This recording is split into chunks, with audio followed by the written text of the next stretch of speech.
Good afternoon, student. Good afternoon, student. बस आओ भलो छ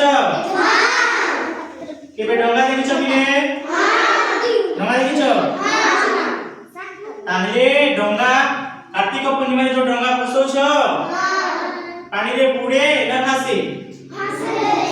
कोन भाई भासे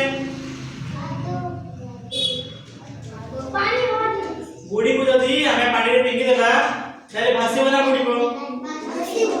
भासिबो बुडीटा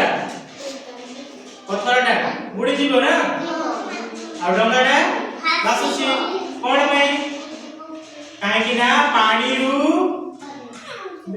टू बेसी ओजन अछि बुडी रो बेसी ओजन अछि सेति भाई भासी जाउची बुडी जाउची हैला आ जोटा कम अछि सेटा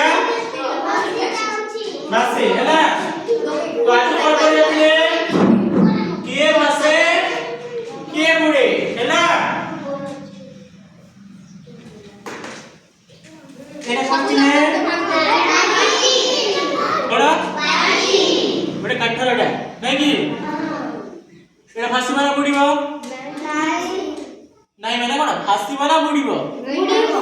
বুড়িবো দেখিবা তো নাই ফাসিবো কইলা ভাসিলা তো কোন বে ভাসিলা ওজন নাই না পানি ঠু ওজন তার কম আছে সেটি পাই ভাসিলা যদি বেশি থামতা বুড়ি যাইতা এটা যদি কঞ্চা থামতা কিবা অন্য কাঠ হই দিলে বুড়ি যাইতা ডঙ্গা কেমতি ভাসুছি काहे कि ना पानी टुरु काठर ओजन से डंगारे जो काठ व्यवहार थाए ओजनटा कम सेति पई बासी थाए एरे कोन बिले भासिबो ना बुडीबो हां बुडीबो बुडी गला हां एटा कोन माटी तर पकेडु बुडीला भासिला बुडीला कोन पाई बुडीला ओजन बहुत ओजन अछि पानी टू बेसी ओजन अछि सेति पई एटा कोन डंगा कागज डंगा बासिबो ना बुडीबो बासिबो ना देखो कोने कोन हैला बासिला हां कोन पाई बुडलानी एटा बहुत हल्का अछि सेति पई ସେଥିପାଇଁ କଣ ହେଲା ବାସୁଛି ଏଟା କଣ ଫୁଲ ଭାସିବ ନା ବୁଡିବ ଭାସିବ ନା ବୁଡିଲା କଣ ପାଇଁ ଭାସିଲା ସେ କମ ଓଜନ ସେଥିପାଇଁ ଭାସିଲା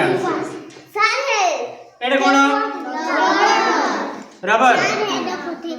भासिबो ना बुडीबो बुडीबो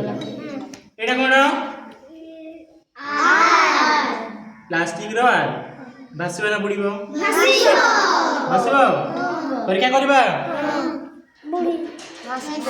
भासी गला कोन पे भासिला ओजन एटा कोन प्लास्टिक रो टेकुआ भासिबो ना बुडीबो भासी गला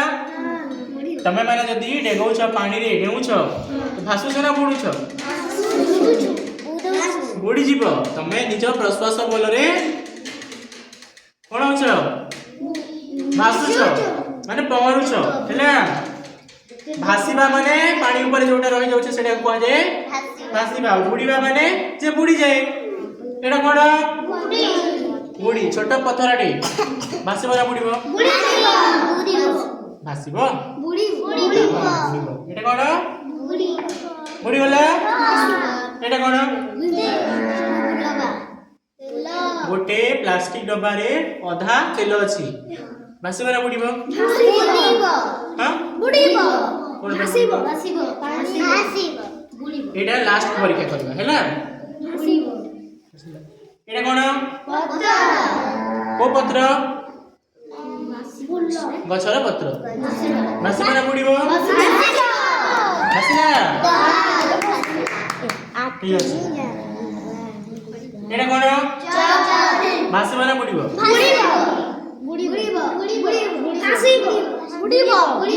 এটা କେମିତି ହବ ଏଟା ଅଲଗା ହବ ହେଲା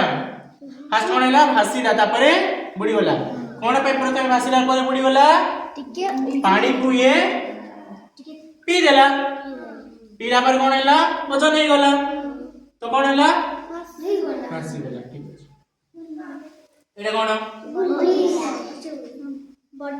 ବଟିକା କ୍ୟାପସୁଲ୍ସ ଭାସିବ ନା ବୁଡ଼ିବ କେମିତି ହେଲା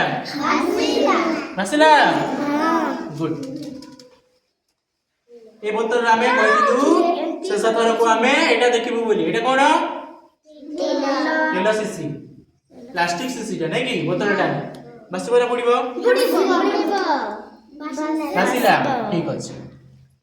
ଆଉ ଗୋଟେ କଥା କୁହ ପିଲେ ତେଲଟା ପାଣିରେ ଭାସିଲା ବୁଡ଼େ ତେଲକୁ ଯଦି ଏବେ ଚିପି ଦେବା ଭାସିବ ନା ବୁଡ଼ିବ ପାଣି ଭିତରକୁ ପଳେଇଯିବ ନା ଉପରେ ରହିବ କଣ ପାଇଁ କାହିଁକି ନା ଓଜନ ତାର ଉପରେ ରହିଲା ନା ଭାସିଲା ଉପରେ ରହିଲା ତ ହଁ ଗୁଡ୍ ଭଲ ଲାଗିଲା ତାହେଲେ ଏ ଚଳେ ଭଲ ଲାଗିଲା ହଁ